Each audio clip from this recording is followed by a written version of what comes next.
mga kapagsaw, dito ako sa bahay sa Sonoma. Ayan. Ayan ha. Ayan mga kapagsaw, pasok tayo. Dito tayo. Alam nyo, sabi ko nga sa inyo, kapag may tiyaga, may nilaga tayo. Na? Ayan, tingnan mo, dito yung aming prinsesa, si Kalia. Ito naman yung aking anak na si Tisay. Hi, Tisay! At saka si Abra. Si Abra yung apo ko. Ayan.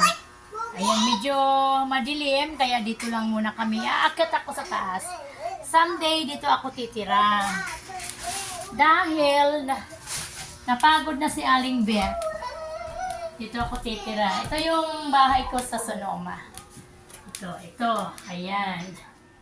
Ito, dito yung master bedroom natin. Ayan.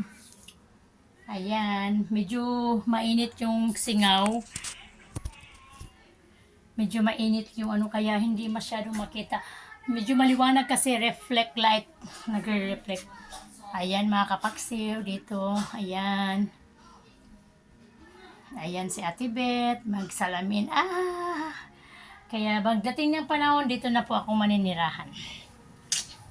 Kasi, ayan, dito tayo sa kabilang kwarto. Ito yung kwarto na sa mga bata. Ayan.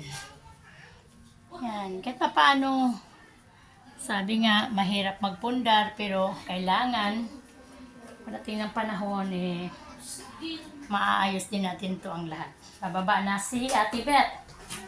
Ayan.